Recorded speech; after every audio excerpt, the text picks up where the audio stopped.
Good evening, everybody. Very nice to be with you again. I welcome you to the 5th year award of the competition of the reconstruction of destroyed Palestinian villages. They were destroyed in 1948 by Israeli occupation forces. This year, we had 66 students participating in 22 teams. It is the largest number so far.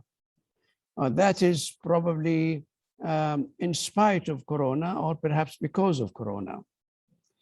Last year, we initiated a new process. Namely, we arranged for a meeting between the winning teams with the people of the village they have chosen to redesign. That was a dramatic encounter. The people of the village were delighted that young people in their age 20s could actually visualize the village they have left 73 years ago.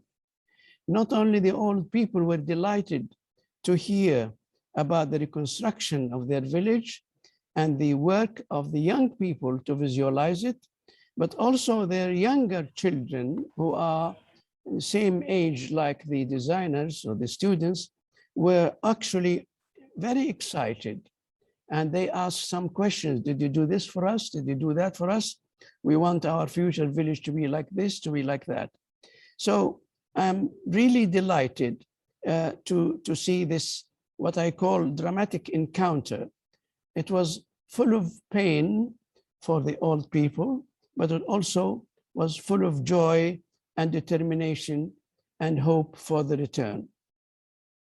We shall repeat this lively encounter this year. And now, I must say, we are very thankful to our dedicated jury who have been with us year after year. Nasser Gulzari, Yara Sharif, and Angela Brady. Thank you very, very much. They have examined your submissions very carefully with experience, not only of their long careers in architecture, but also with their experience in previous 4 years of competition. They gave you their best judgment, and they hope that this will be very useful for your future career. I'm glad to say that the winners of last year's, they actually turned out to be very good architects in practice. Some of them developed high positions in architecture firms. Some of them actually got scholarship in Harvard, and some of them have their own architecture practice. So the jury determination of the winners has very fruitful results for the future of those young people. I'm delighted to see that they have succeeded, which meant that their work and the competition was greatly appreciated. I repeat my appreciation and thanks to Nasser, Yara, and Angela. And let me say a few words in Arabic, because most of you, I'm sure, understand me. هذه هي السنة الخامسة من مسابقة إعمار القرى الفلسطينية المهجرة. ساهم معنا هذا العام 66 طالب في 22 فريق، والآن نرى نتائج هذه المشاريع. السنة الماضية رتبنا مقابلة بين الفائزين في المسابقات وأهالي القرى التي اختاروها، وكان هذا يعني مناسبة رائعة جدا. الكبار تذكروا قريتهم وحنوا إليها وآمنوا في العودة إليها، وكذلك أولادهم أرادوا أن يعرفوا كيف يمكن أن يعيشوا في قريتهم وطلبوا إضافات وتعديلات. ولكن المدهش أن الذين صمموا قرية دمرت قبل 73 عاما هم شباب في العشرينات من عمرهم، وهذا شيء جميل جدا ونرجو أن يتكرر على الطبيعة إن شاء الله. Now I shall ask jury chair Nasser to give the jury deliberations. Nasser, please go ahead. Thank you very much, Salman. First of all, I'd like to say hello and welcome to everyone, all the participants and the jury and everyone else. First of all, let me just thank not only the jury and Rim, who's been a fantastic organizer and intellectual, as well as energy behind the competition. I second that motion. I second that motion. Sorry, Rim, you are very much appreciated. Yes, of course. Carry on. I want to really make a special case for Salman. And the fact that Salman has been really inspirational. His commitment to this project has been extraordinary. He's been really running this show of providing energy, intellectual, historical, and educational food for this project all the way during the last 6 years. This for Salman is not just a project, it's actually an important historical documentation. And from our perspective, this is the jury and the team, and I think I see it really as a whole, not only the jury, but the Arab and Salman and everyone, as we are a team. And from our perspective, this is not purely an architecture competition. It's actually a political, cultural, and educational project. It's a project that actually engages with and tries to raise invisible narratives and stories of villages that has been destroyed and have been forgotten conveniently, or are being tried to put on the periphery. But for us, this event, this ongoing event, which is developing every year, and now it's on its 5th year, moving on to its 6th year, in itself, it brings consciousness and it engages with the stories and the reality and passion and importance of those villages. As already Salman has mentioned, many side effects and, if you like, positive side effects from the competition, including the initiative, which I think is a fantastic initiative for the designers, the young designers, to go and meet the villages and meet people and discuss issues. This is very much the kind of thing that us as architects have to really do more and more. Be on the ground, meet people, see people, and test our ideas to see how, in reality, can this be sensitive towards the ethics and cultural practices and people's habits, etc. So thank you very much, Salman. And I'm sure everything that people, those participants are doing, whether they win the competition or not win, that really is not an issue. It's their participation and their contribution to this project that becomes a historical documentation of some of these villages. So I just have to say that to make it clear that this is not purely an architectural competition. Okay. This year, I like to also just make a good reference to the kind of amazing number of participants that we've had. As you know, COVID-19 really has impacted our life at every level. From practice point of view, from educational point of view, and it is not really true to say that it has not affected us in different ways. It has placed an extensive constraint, emotional, intellectual. It's been very difficult for many of us. We know, in fact, all the jury and Rim and so on, we're all in education institutions as well as being practicing architects, and we know the impact it's had. So to see such a large number of people joining the competition, it's been really quite encouraging. And also what we saw, or certainly us, the jury, was that the entries had an extraordinary energy into them. And I think this is something that we haven't really had the chance to discuss it with Salman. In normal conditions, whatever that is, we would have been around together in a space and we would have been discussing it. But really, the entries have been full of energy. And there is a degree of maturity that is developing with the submissions. And I like to place an emphasis on the degree of maturity, that it is not necessarily on the visual aspect of the project, but actually in the way in which they have started to broaden the subjects that they're addressing. And they have included a number of other things. In fact, what I really, the other point I was going to say, what was really interesting is the fact that the number of, especially the winners, they addressed infrastructural issues in the villages.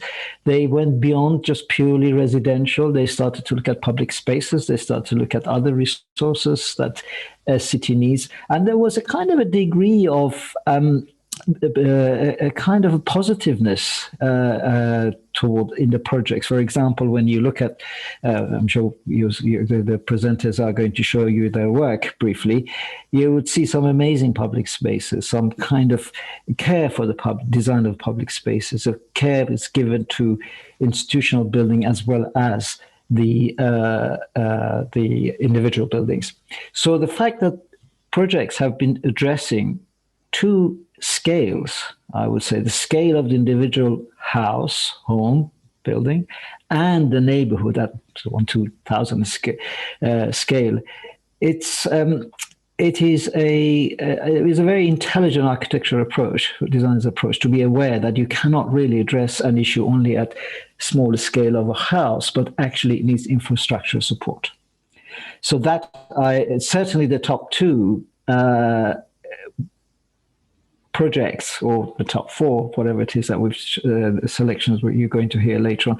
Certainly the winners have addressed those very carefully, very beautifully. There has been also kind of the beginning of more experimental use of representation. And I think that's good. And I hope that we can, for the next competition, we can encourage more exploration of representation techniques so that we could go beyond the conventional methods of representation.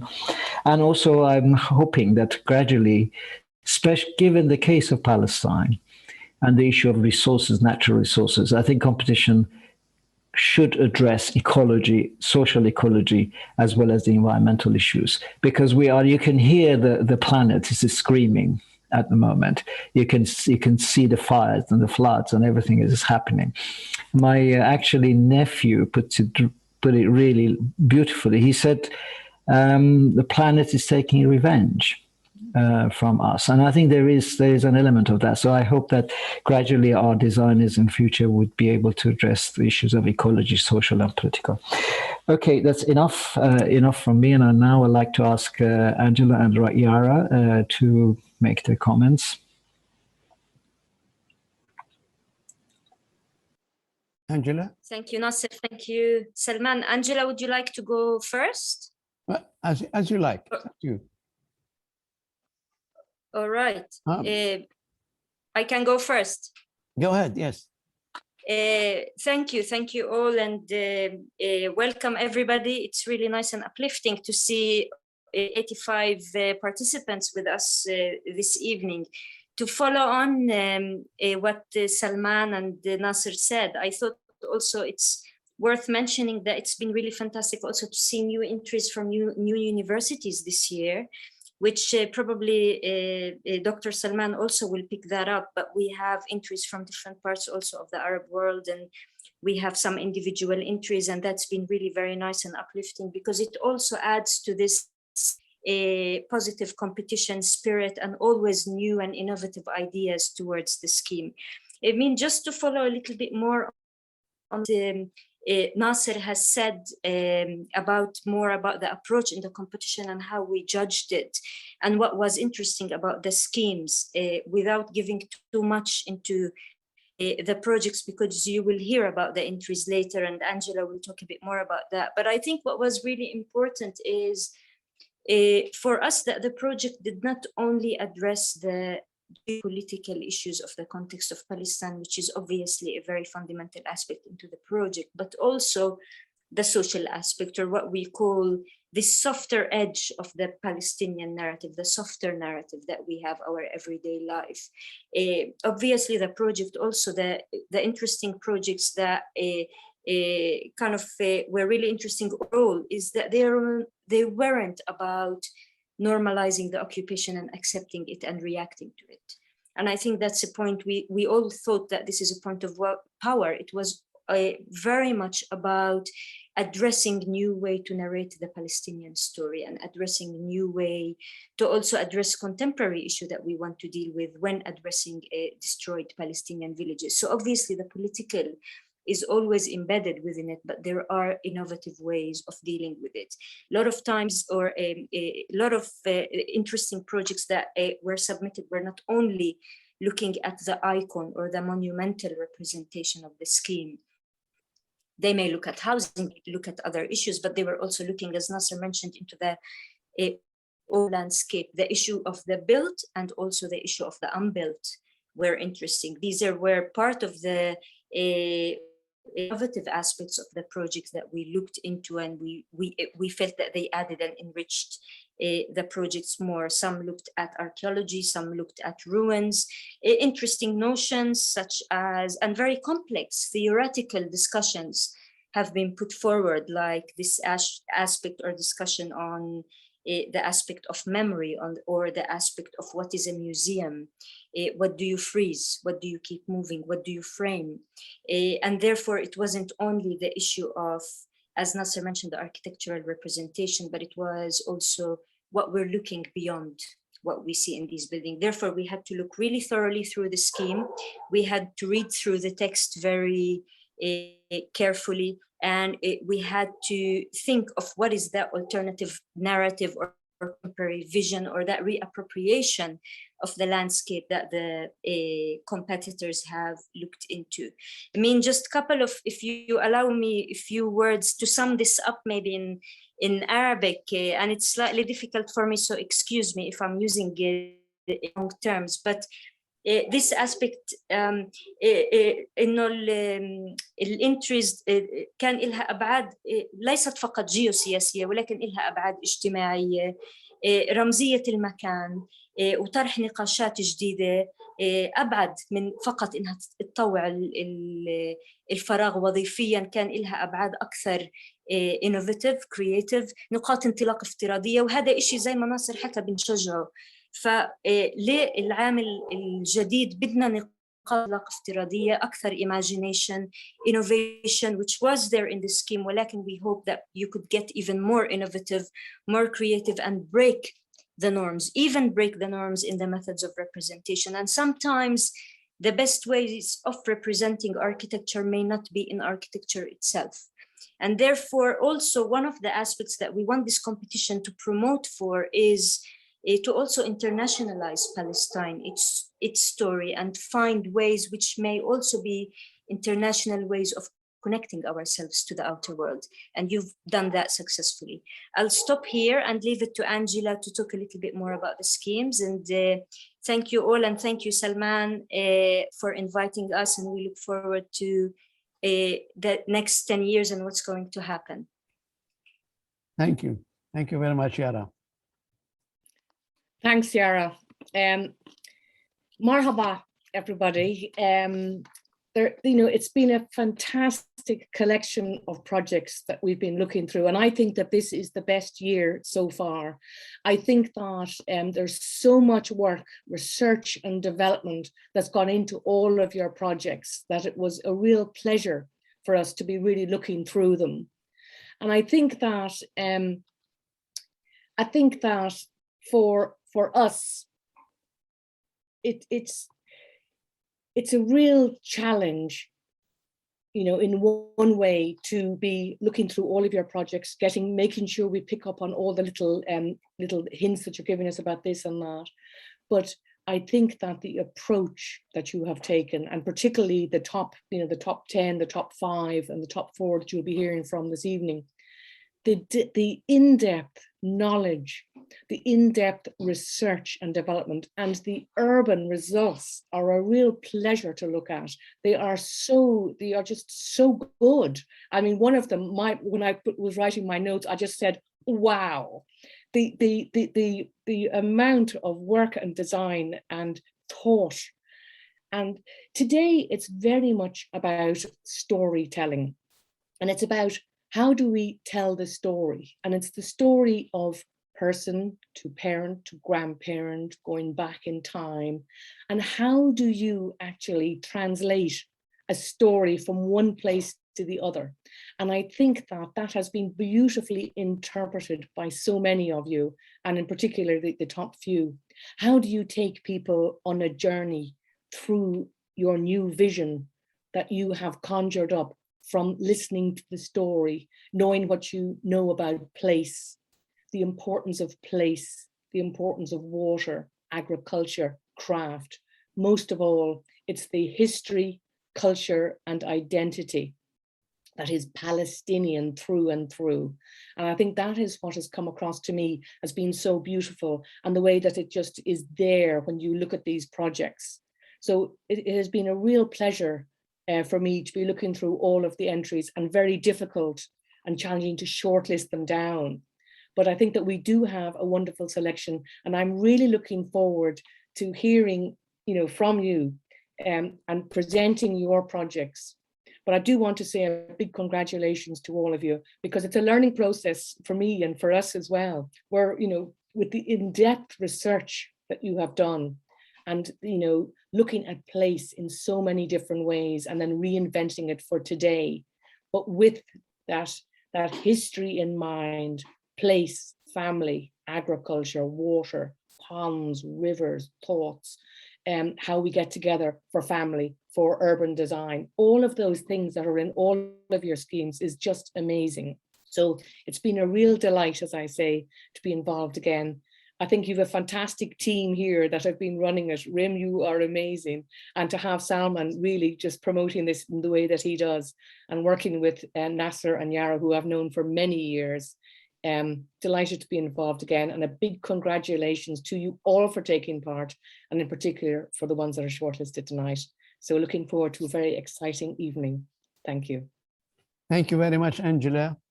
Thank you, Yara, and thank you, Nasser.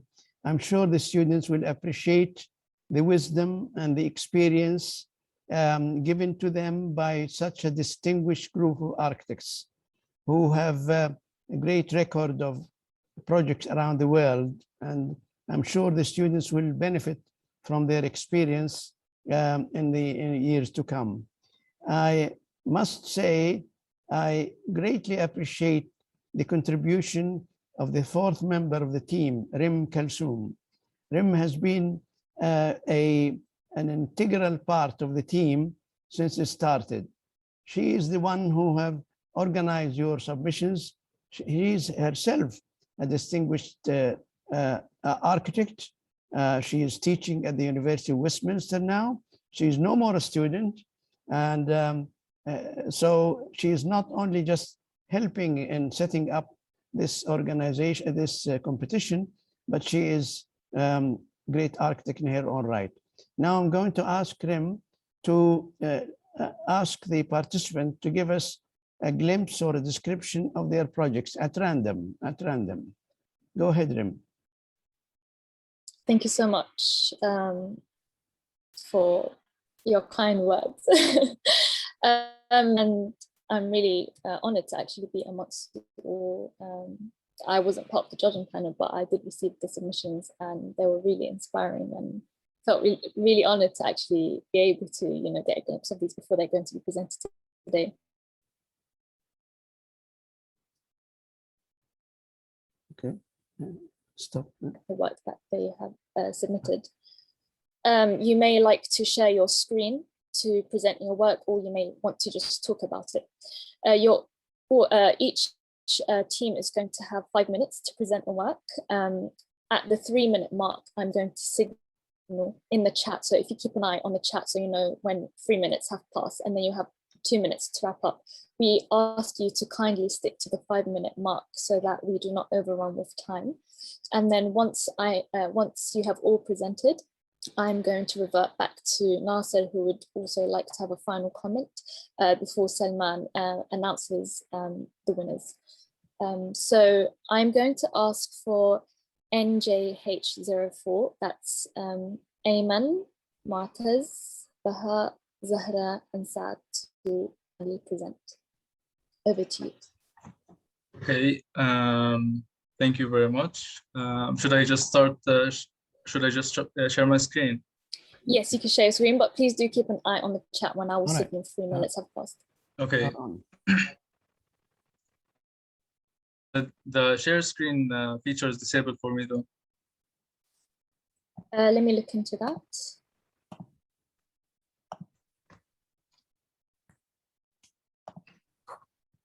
Can you try now? Yeah, it's working. Mhm. 1 second.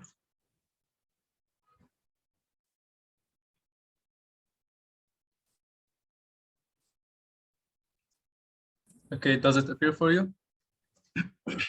I think it's, yeah, now it's there. Okay, first of all, I would like to thank you, everyone. But just to be brief, I'm gonna start ahead and talk about the project. Our project is located in Tabariya. In the first poster here, we have the general location of the project. It's very close to the lake of Tabariya, and here are some of the surrounding areas. As you can see, it's in a very good location for trading and tourism.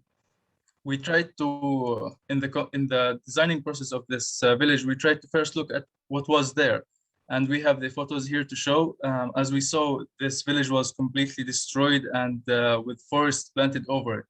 The only things that were left are the muqamat that were there, muqams for the religious purposes. So we focused on that, and we also looked in the original locations of everything in this village, as I'm gonna talk about later. On the right, we have an isometric of the different sections of the project. At the base, we have the entire project without any additions. In the top one, we have all the agricultural, including the like farm areas and also the plants that were integrated with the buildings. At the top of them are the actual buildings themselves. And the last one is the central area where the original village was actually built, where most population was.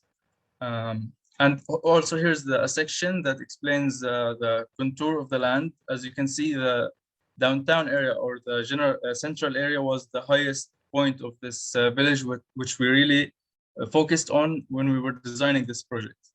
In the second poster, we can see the general idea we had, that was taking in consideration the original locations of things. For example, the mosque and the saha, the schools. We also took in consideration the places of the muqamat in red here and the cemetery, the original cemetery.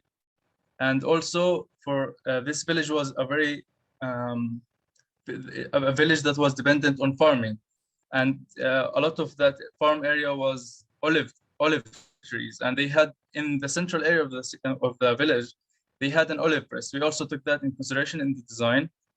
So our concept was very simple, basically to connect all of these landmarks in their original locations and make the design out of that. So we focused on the two main axes, the entrance axis, as we called it, and the other one in blue, which is the religious axis, which is the Qibla axis for the mosque.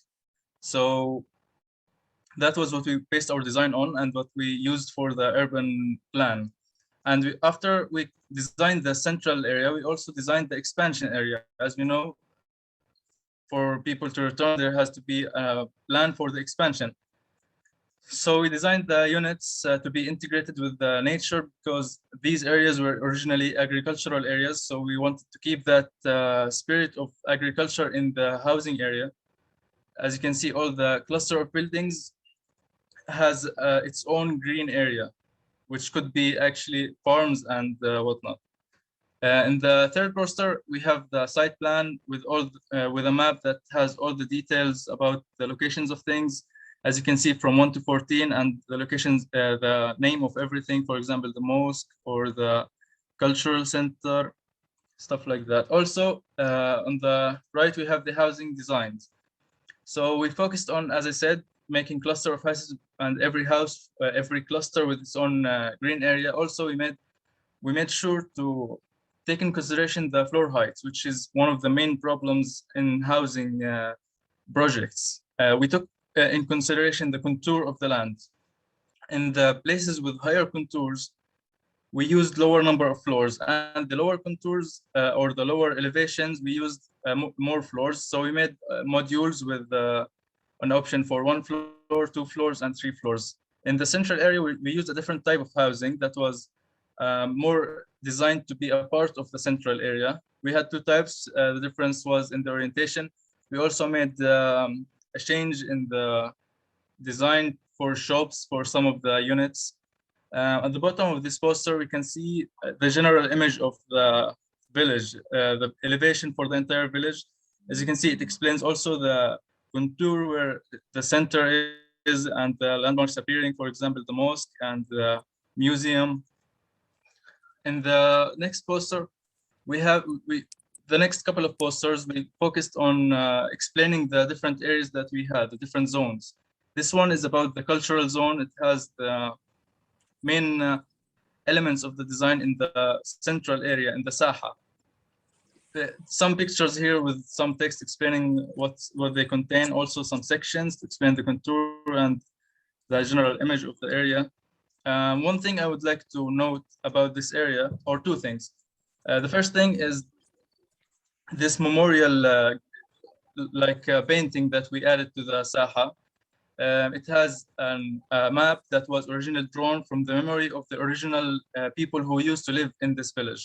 We have all their names printed on this wall or painted on it to have it as a memorial forever, to keep those names memorized.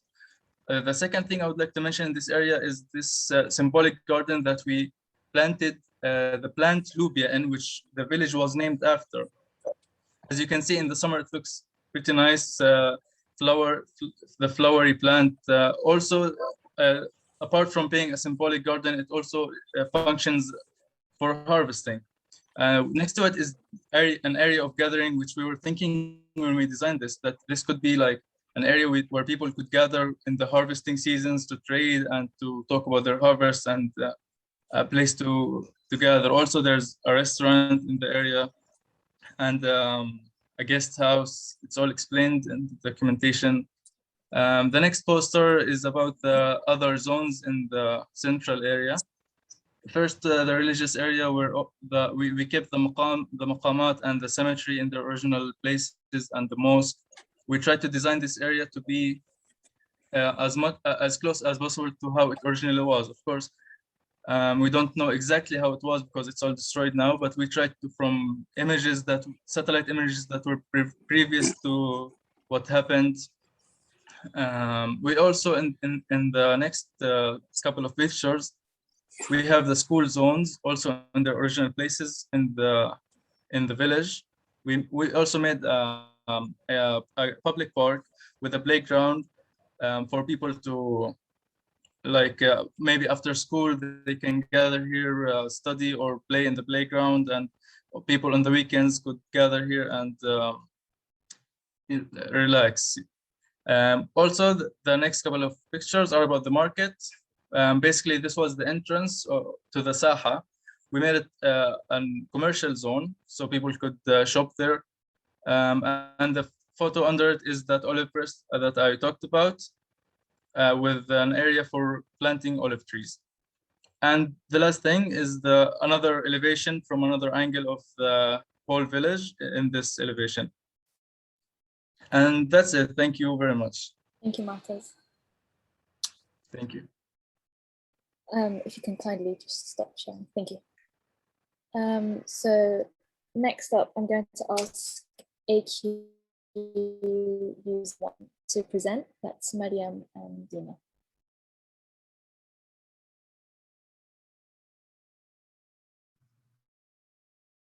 Thank you. Okay, we will complete in Arabic. Can I just kindly, if you allow me to suggest that maybe you concentrate, if you don't want to go over time, on the end bit of the design itself as well, just so that I don't interrupt you if I have to. Okay. نبلش. تفضلي بالعربي مش مشكلة. اوكي تماما. مشروعنا هو إحياء قرية الدامونة المهجرة عام 1948، وهي قرية تقع في الجنوب الغربي لعكا، وتقع على نهر النعامين. هي كانت قرية مزدهرة قديمة قبل 48 تجاريا وزراعيا. هي كانت تقع على شارعين تجاريين رئيسيين يسموا حاليا يسموا حاليا بشارع 70 وشارع 80. كمان سكن فيها 1520 نسمة ضمن 20 عائلة في الدامون. تشتتوا جميعا بعد النكبة على جميع مستويات العالم في الدول الغربية، في الدول المجاورة والقرى المجاورة مثل طمرة وكابول. هاي مساحة الدامون كلها، بس المنطقة المبنية اللي سكنوا فيها 1520 نسمة هي بس هاي المنطقة الصغيرة.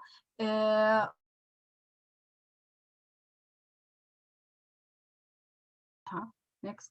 تمام.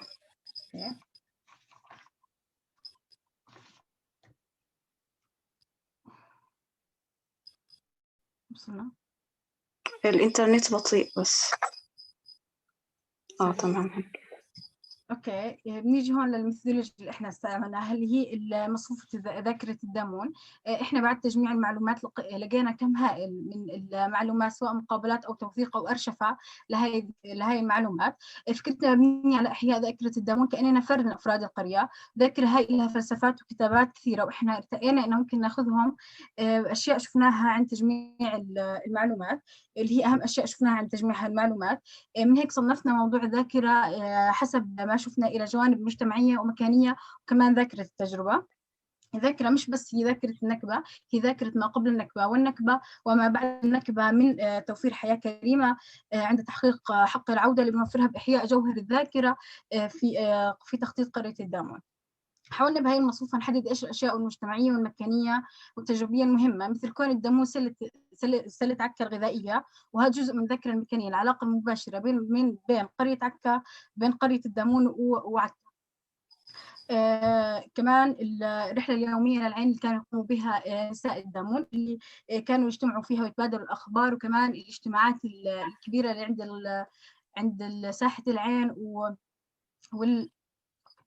والأعراس اللي كانت تقام هناك هي من جزء من الذاكرة المجتمعية. وأيضا مسار الرحيل اللي استمر 5 أشهر المصحوب بالعديد من التجارب والمحطات المؤلمة هي من ذاكرة التجربة. اللي بعدها. تمام.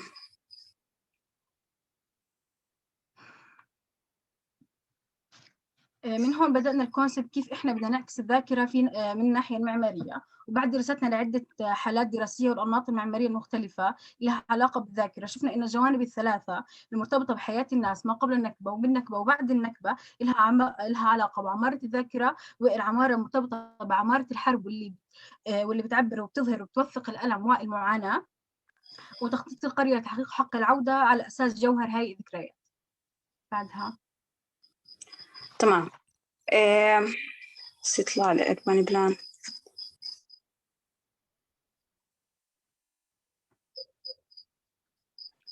ركزي لنا على الكونسبت شوي إذا سمحتي، بس عشان الوقت ما يداهمنا. دينا، احكي لنا عن الكونسبت والأكسس روتس اللي عملتوها. اوكي، هنا بس هي على السريع بنمر عليها عشان اوكي. عندنا هون الاربن بلان لكل الدامون وشارع 70 يلي بيخترقها. شكل عنا فاصل بين منطقة السكن والاحتياجات الأساسية على اليمين، والسهل على جهة اليسار يلي بتضمن مسار. هذا المسار بشكل إحياء للرابطة التاريخية بين عكا والدامون، وكون الدامون هي السلة الغذائية لعكا ومزودة للصناعات الخفية والأسواق.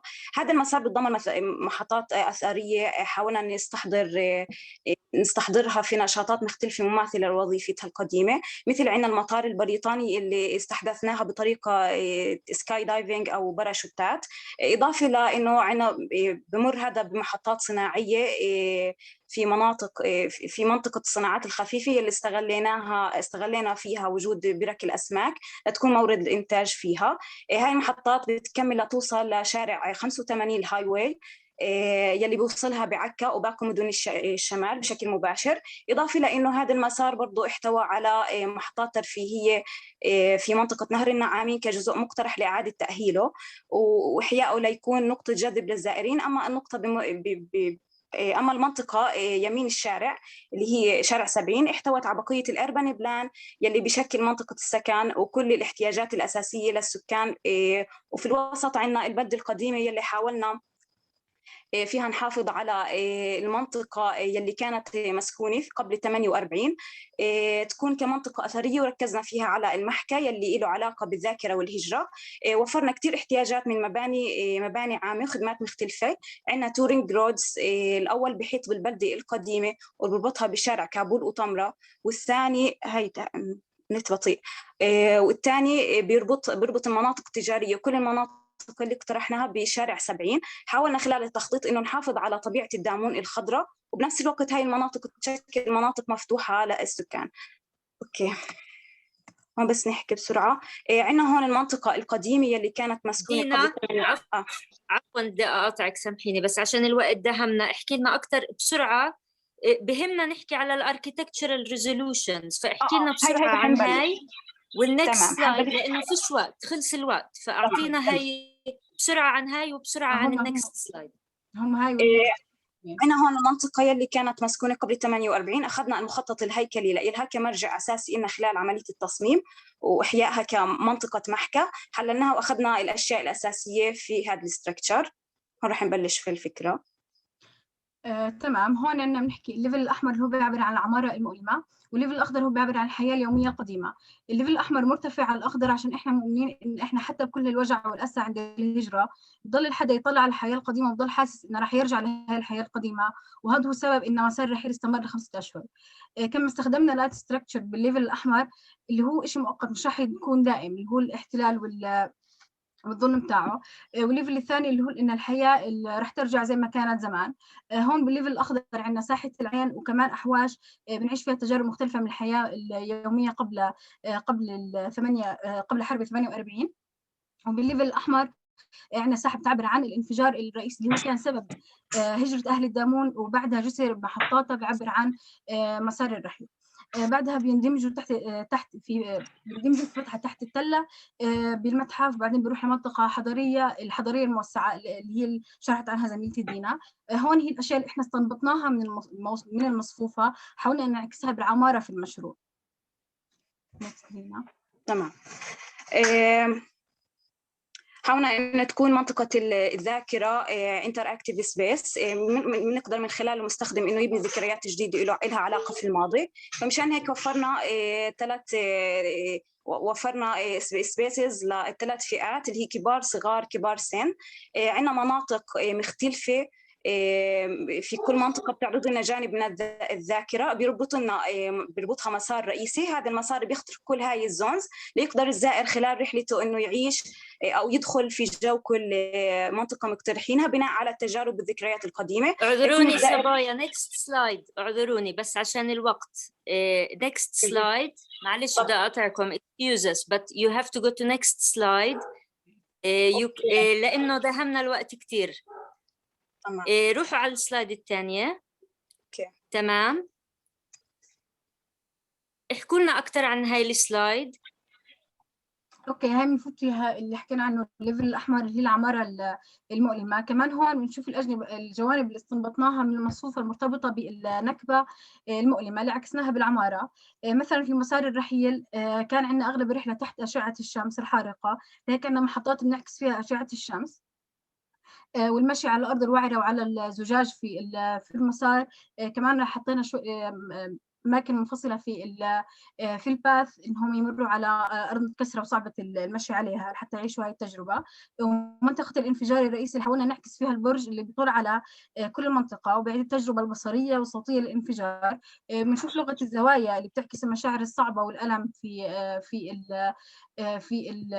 الباث وفي البرج. ببلش من ساحه النكبه اللي بنعرض فيها البرج ونحط فيها مونيومنتس اسمنتيه بنحكي فيها عن كارشيف عن معاناه وشو كان مصير العائلات الدامونيه. بعدين منه بنطلع للجسر اللي بوصلنا بنهايته للمتحف. وخلال الجسر بيكون عندي اكثر من ستيشن بنعكس من خلالها المعاناه اللي عانوها اهل الدامون خلال 5 أشهر. في محطات مهمه انذكرت في اكثر من مره في الروايه الدامونيه. معلش, girls, if I can interrupt, can we see the last slide maybe where we see a bit more of the architecture, and if you just spend maybe a minute just to wrap up on that because we'll have to move on to the next. Okay, هاي شوت تبين العلاقة بين الباث وبين إحيائنا للدمون القديمة اللي هي ذاكرة الدمون قبل 48. بدكم شوتس أكثر ممكن نعمل زوم على الشوتس. شكرا صبايا. I think it's enough because of time, but it's nice also to finish with this beautiful drawing. So يعطيكم ألف عافية. Thank you very much. عافيك. شكرا. Next, I am going to ask UOP01 to present. That's Lujane.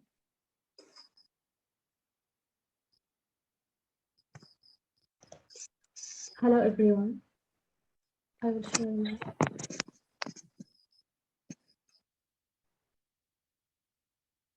Is Lujane with us? Yes. Okay. Thank you. تمام. Okay.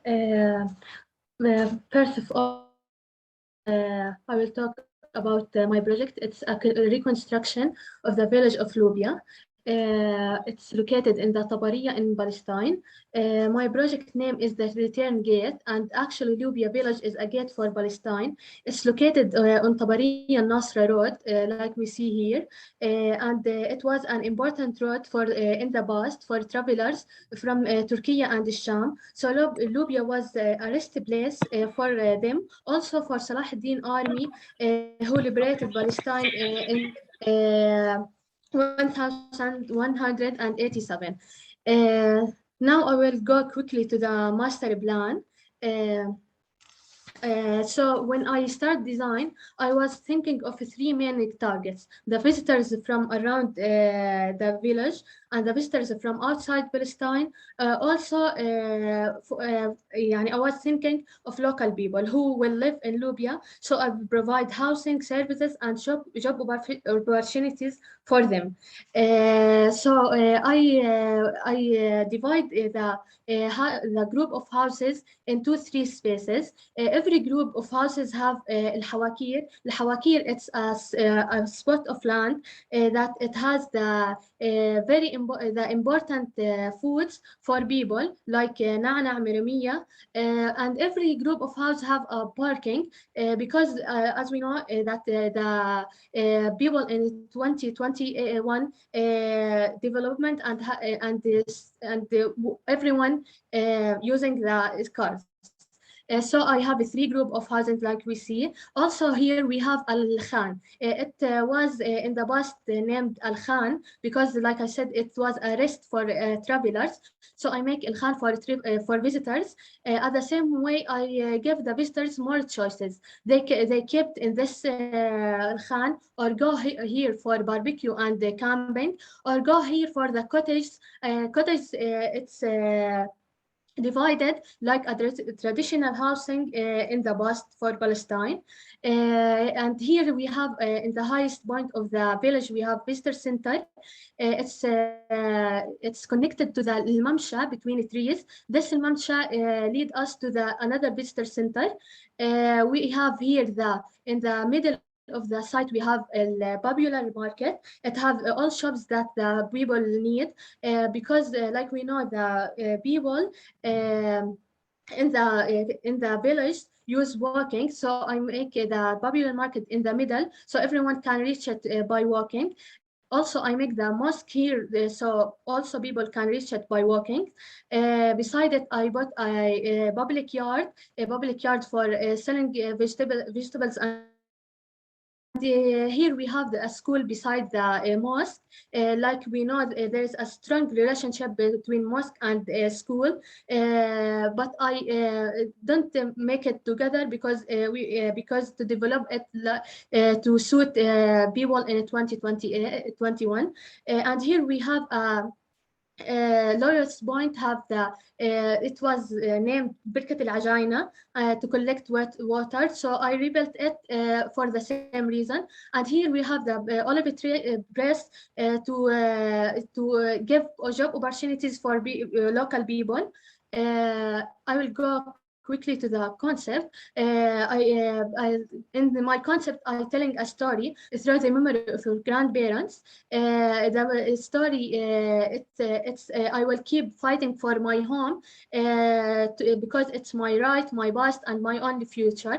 The narrative of the journey, I start from the highest point.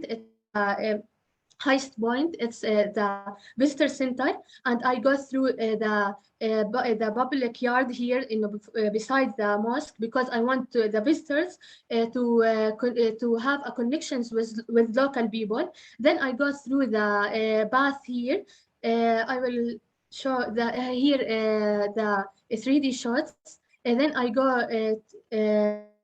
to the path. This path show us the lands around the site from the small arch. And when the person keep walking, this arch keep be bigger, because I want the visitors to feel the Palestinians now that they can see their lands, but they can't reach it. In the final, we reach this plaza. This plaza have mirrors. This mirror is engraved with the names of the martyrs. Since without these martyrs is here, you would not have seen yourself in the mirror stands here.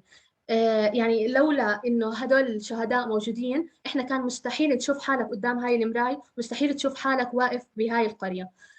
Then آخر شيء هون راح the last thing, then he will reach the parking. They will take the visitors by buses and cars to the Olivet Press, and they can buy from it. We have here the visitor center plans. I will go quickly on it. Here we have do you think you can share with us the video which can take us through the last minute of your presentation? Yes, I will show the video now. Here we have the sections and elevations, and now I will just stop share and go share the video now. Share screen.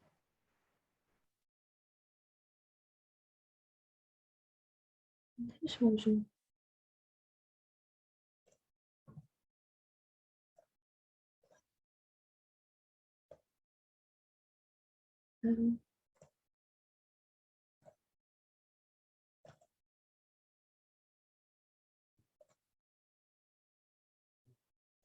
You can see the video. No, we can see your desktop still, or what, your folders.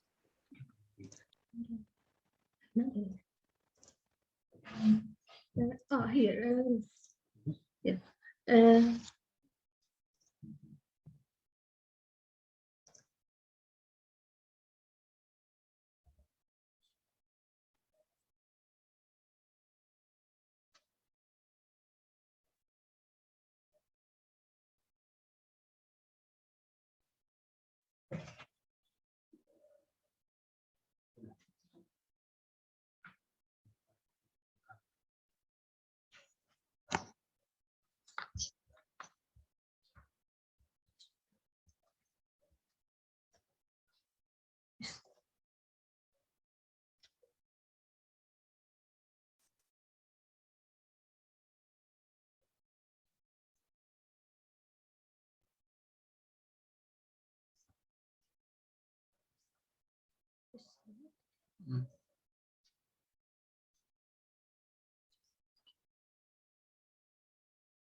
Thank you. But it was music with the video, or not? No, unfortunately, we didn't hear it, but either way, it was beautiful. Thank you. Okay. Thank you so much. Thank you very much. Thank you, doctor. Thank you, Lejane. Finally, I would like to ask NGH01, that's Noor, to present for us, please. Is Noor with us? Good evening.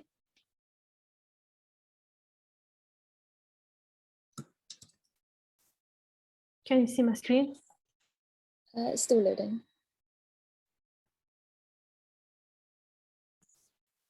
Yeah, we can see it now.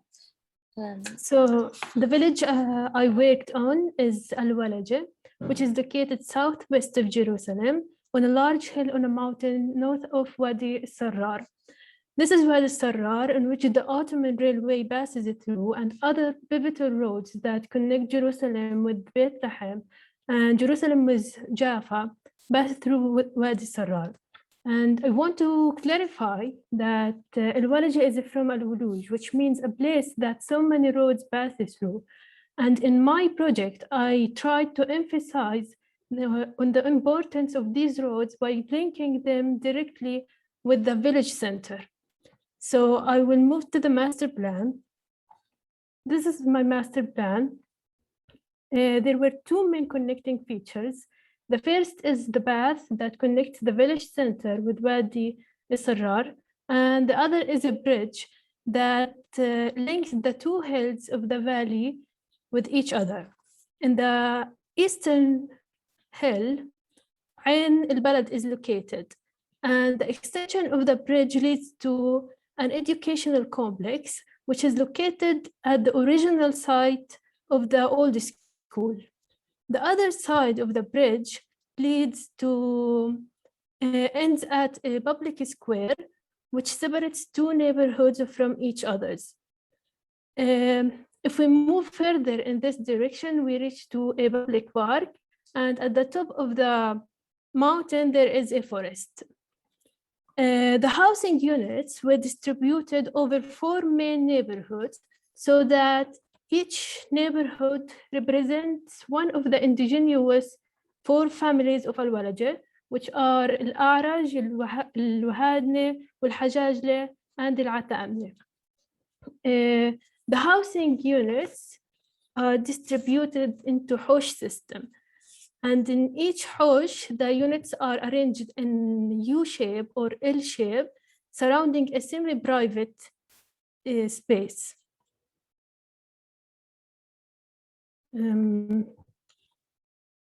So I'll move to the next slide. This section crosses the path that connects the village center with Wadi Sarrar. The path starts from the original site of the mosque and passes through a public square. The public space is surrounded with commercial shops and an amphitheater. And in the middle of the square, there is a fountain. This fountain honors the soul of the Mater Basil al-A'raj, and Ain al-Balad and Ain al-Dible pour their water in this fountain. The fountain is used to water the agricultural fields by passing the water through pipes. The pipe passes through the stairs, which is located along the agricultural terraces. The stairs link the public space with a railway station at the end of the path at Wadi Sarrar, and the end point of watering lines ends at a pond in which water is aggregated. And this is the bridge that connects the two hills of the valley. So I'll move to the next slide. This slide shows the residential units I designed. I designed the 3 residential units, 2 suits for sloped areas and 1 for plain areas.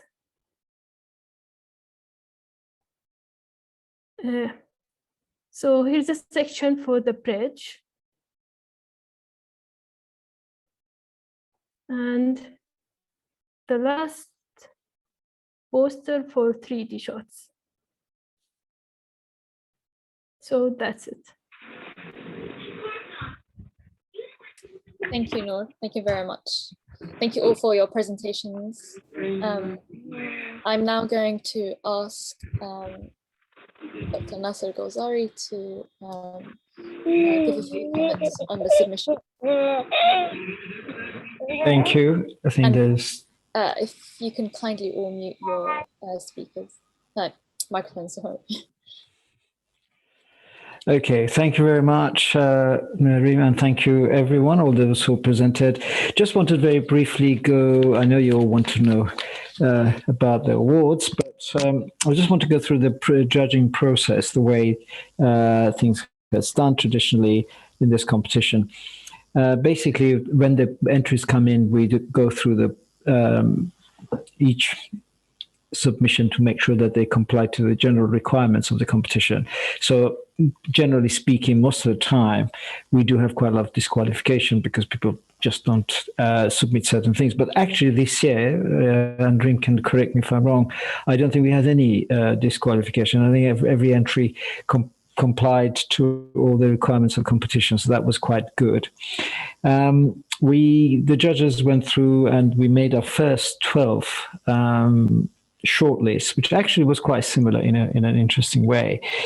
We were looking for, there are three key things that we've been looking for. Concept is one of the key criteria for the competition, and the concept relies on, and we judge it based on the creativity of the concept and how it relates to the specificity of each village and its history, its memory, and its narrative. We were less, and generally we're less interested in generic concepts that is about Nakba and tourism and what you can expect to see from generic competitions. And this is not, as we said before, this is a very specific situation with destroyed villages. So our emphasis was very much on, do the entry has a original creative concept that relates to the village? And actually we thought that the entries, the top ones that we selected, really did comply to that. We also looked for creative and clear representation. That's always something we look for every year. Again, the winners did have that, but unfortunately there were too many entries that has so much information cramped into sheets, which was very difficult for the jury sometimes to see the things. And we had to really search, and we did. We looked and looked and overlooked and again tried to kind of decode and extract kind of qualities and things which are original and can be kind of awarded. The third thing that we looked for, which is quite important again for us, is spatial arrangement, which relates to a kind of more economic and regeneration issues, what I was saying earlier on about addressing the bigger picture, which is not just about one issue, but actually much more about an infrastructure and bringing in agriculture, economy, ecology, etc. And again, we were really pleased. I was certainly pleased that quite a few of the schemes, as you have already seen at the presentations, they have done that. So we did our 12 shortlist, and then from the 12, I think we went down to 6. And that's where there was quite a bit of similarity, and there were a couple of other kind of slightly jumpers, but we shared our notes. We looked at it again and looked at it again, and eventually we agreed on the winners. And I think, again, I was quite pleased to see that almost all three of us pretty much agreed on the quality of the submission for the top winners. And most of them, again, there were sort of some very good infrastructural proposals, and that was quite good. And I hope we can continue with that again. And we really would like to see this kind of more conceptual way of looking at contemporary situations and celebrating what villages can be celebrated for, remembered for, to come forefront at each competition. So at this point, I think I'm going to leave it to Salman to make the announcement, but please do enjoy it. And I'm sure their work that has been the winners, each one had some incredible projects, incredible kind of aspects to their work, but we definitely enjoyed the top projects. Okay, off we go. Thank you, Nasser. Thank you, all members of the jury. Now the participants have heard your comments, which means that every effort, every project submitted is great work. Now, when we classify them, or the jury classify them, it's just a matter of how they are all very good and how a little good over the others and so on. But that means that every project submitted is an excellent work. And there you have it. Here are the young people, 20 years old, are rebuilding future Palestine. They are really building their future Palestine. They are building the life they are going to live in for the next 50, 60, 70 years from now. So they are building their own abode, their own home, which is denied them by occupation forces. And that will not last. And therefore, they are not dreaming about the return to their homes. They are planning for it to the last detail, the houses, the streets, the clubs, the society, recreating the smashed and destroyed community. But it remained in their life, in their minds, in their history, in their geography. Only the stones are destroyed. They are going to rebuild these stones into a home, into a country, into an identity, into a personality, into embodiment of history and geography, which denied them by foreigners. So we salute them greatly. The prizes I'm going to announce now are symbolic, but everyone who submitted something, everyone who participated is a winner. So it is just a slight differentiation between projects.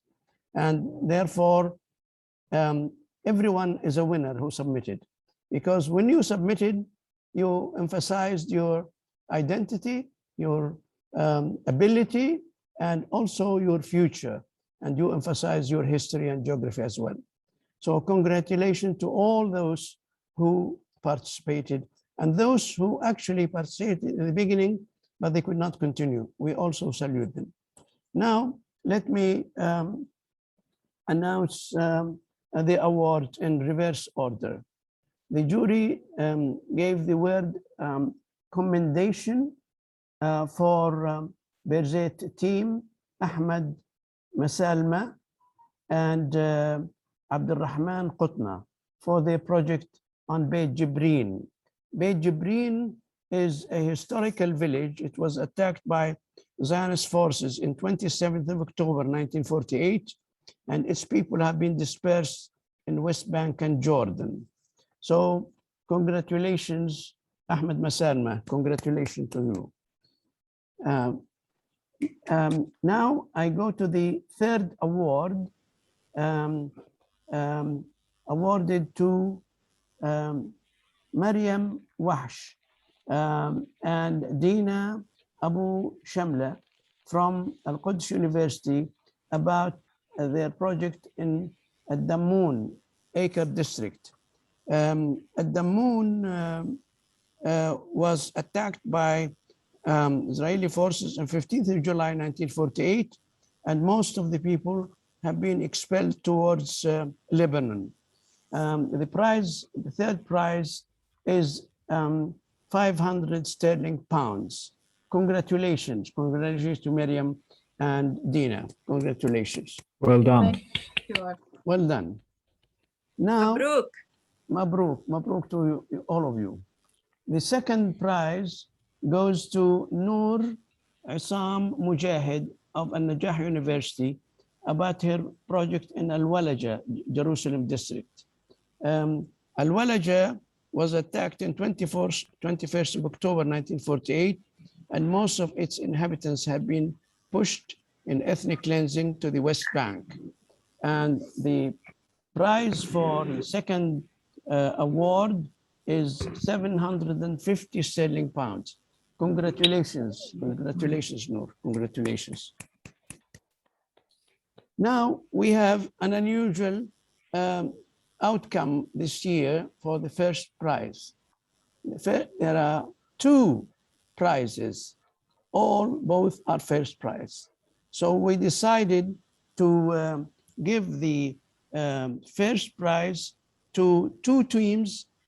They are separate teams, but both of them got the first prize, which is £1,000 each. Wow. £1,000 each. We did not divide the prize. Very good. Everyone has won it because they are separate teams. And the winners of the first prize are Lujain Zaid Mahmoud from Petra University. She's smiling now, I can see that. Congratulations. She was the only one left. Yes. Thank you very much, Doctor. And the first prize, the second repeat first prize again, is for the team from Najah University again. Team leader is Ayman Shakur Bitar and Mu'taz Muhammad Haj Muhammad and Baha Hassan Qadi and Zahra Faisal Shreem and Saad Yusuf Yaish. Their project is about Lubia as well. It's interesting that the two first prizes go to the same village. It was attacked by the Zionist forces on 16th of July 1948, and the inhabitants were expelled towards Syria, Lebanon, and some to Jordan. And so we have two first prizes. Each one of them is 1,000 sterling pounds.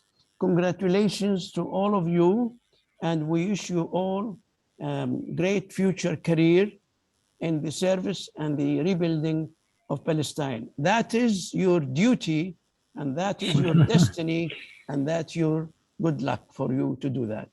Thank you all for attending. By the way, we have almost 100 viewers tonight. Very good.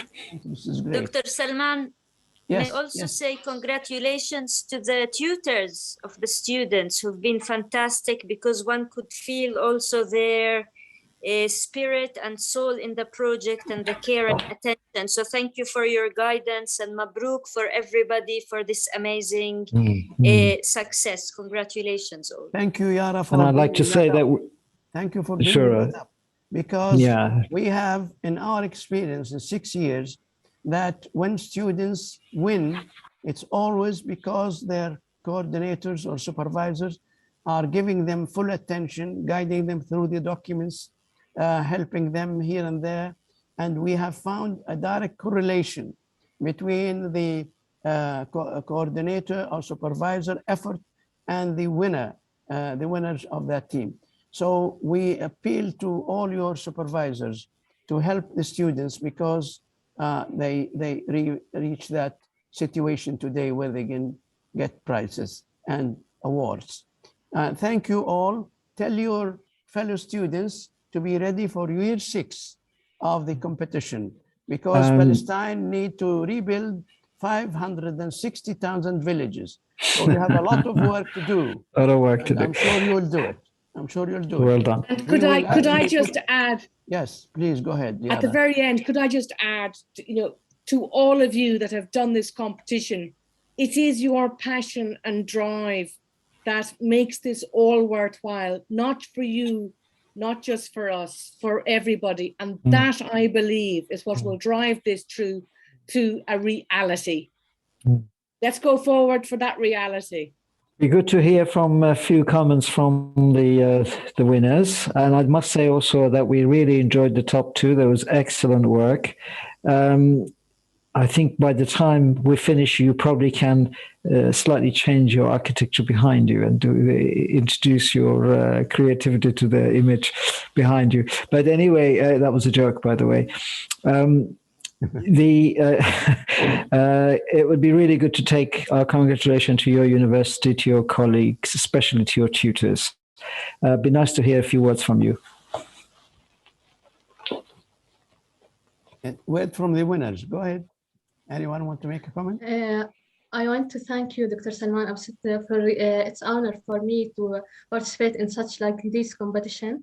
Actually, I want to thank my supervisor, Dr. Amir Jokhadar, and thanks my University of Petra, for always encourage us to participate in competitions. And I appreciate it very much. Really, thank you for everything, and congratulations to the other team. You did a great work. Well done. And thank you. Thank you very much. I would like to say that this was a very great opportunity to be a part of.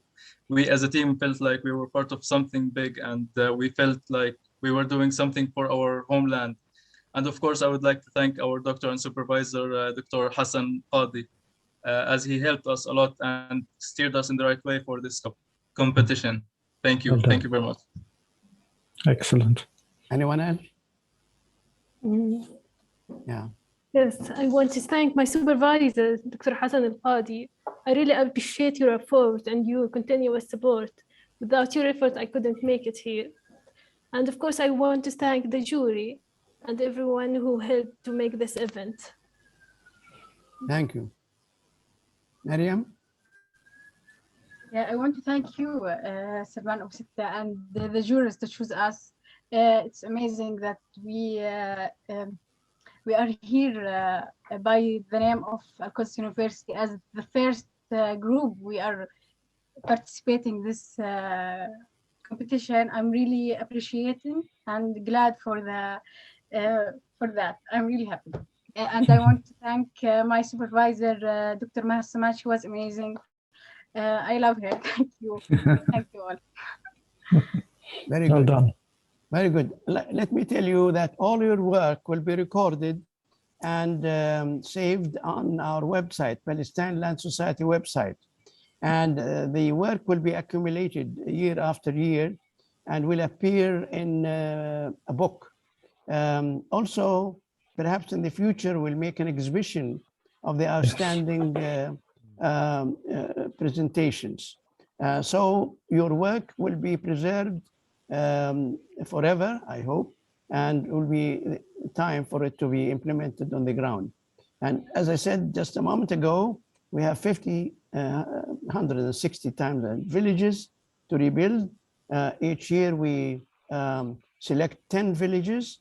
We divide them very carefully because we want to include the mountain area, the coastal area, and the inland area near the River Jordan and the mountain area and so on, and the coastal area, so that we have different kinds of architecture for all kinds of environment.